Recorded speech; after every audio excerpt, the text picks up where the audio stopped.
This is picture I drew a while ago for Mr. King of Lightning, brothers and sisters. If you like it, you remember to follow me on the Twitter, Instagram, Facebook, all of these things. And then you will see more. One Piece, Chapter 104, Cape Promise. Well, hello, my brothers and sisters of the Nerd Nation. I, as always, and now here for 100+ chapters, am Jim, here to bring you another review on the wonderfully long tale of One Piece. Our last chapter saw the Straw Hats, of course, being reunited. Luffy had, prior to that, gone into the whale, we found out was named Laboon. And he had wound up, meeting up about halfway through the chapter with the rest of the Straw Hats. They wound up finishing up the chapter kind of talking with Crocus after they had taken out the two whalers, the whale hunters from the nearby village, Mr. Nine and Miss Wednesday. And that's how the chapter ended. Crocus had kind of given him a rundown of the background of Laboon, where he came from, this giant whale. So that's where things pick up in this chapter, and this is not exactly the most action-packed, thrilling chapters there are, but it is a character-building chapter in the sense of Luffy, and I'll get to that in a minute.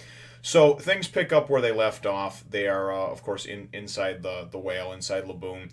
And the Straw Hats are basically marveling at the fact that Crocus was able to build all these things inside of the whale. So they're talking to him as they're kind of going and on their way out of the whale, and they're like, "Really, you were able to build all this stuff inside of the whale?" And Crocus says, "Well, yeah, I first of all, he's a physician," which he points out. But he says basically once these things get this big, it's impossible to work on them from the outside. So he has started, he built these different things inside of him, the tranquilizer part and all these different things, and somehow was able to put a door in the side of him, and I don't know how he did this without hurting the thing. I guess just because of its sheer size. I don't know. They don't really explain it.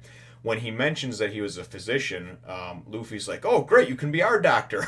We need a ship doctor." And he's like, "Screw you." He's like, "I'm too old to be going off with young fools, like you."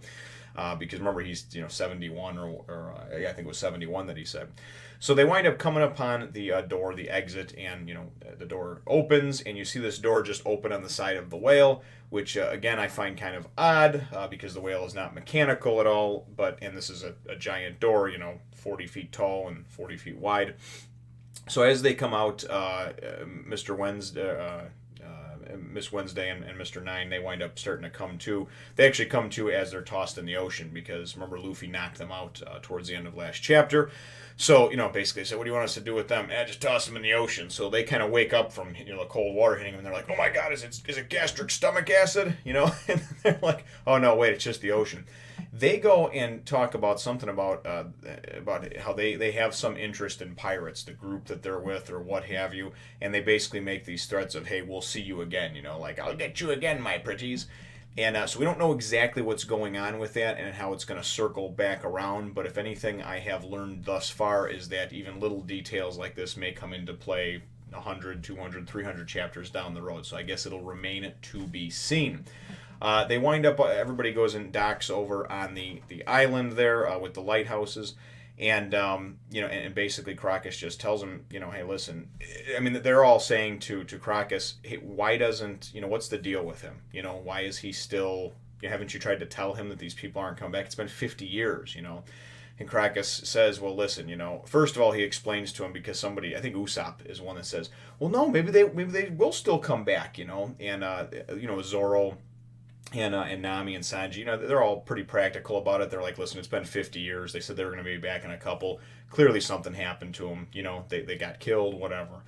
And and then Usopp's one's like, "No, you got to hold out for hope. Maybe they are."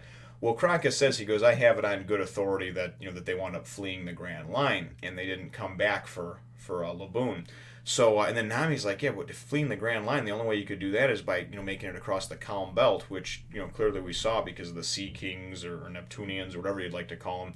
So they wind up, Nami's obviously very astounded that they even would have made it across the Calm Belt. And also I mentioned in the flashback and everything like that Laboon was from the East Blue.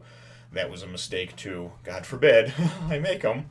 He's from the West Blue, and which I wound up rereading in this particular chapter. So they go in and he gives them a story, and there's a little flashback about how he told Laboon that, hey, they're not coming back for you, and that's when Laboon basically started wailing, and just kind of howling, crying, bashing his head against the red line. That's when he started getting the scars from doing that, and then of course trying to actually get up Reverse Mountain, which is impossible to do.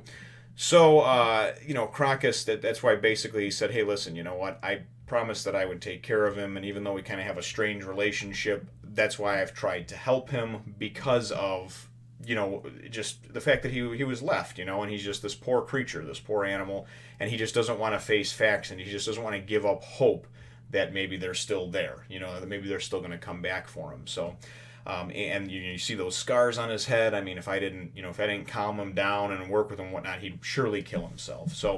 So then we wind up seeing the part that I mentioned earlier with the character development, in my opinion anyway, of Luffy, and showing, kind of the person that he is. And we've seen him do things like this before. We saw him do this way back, 50, about 70, 80 chapters ago with Gaiman.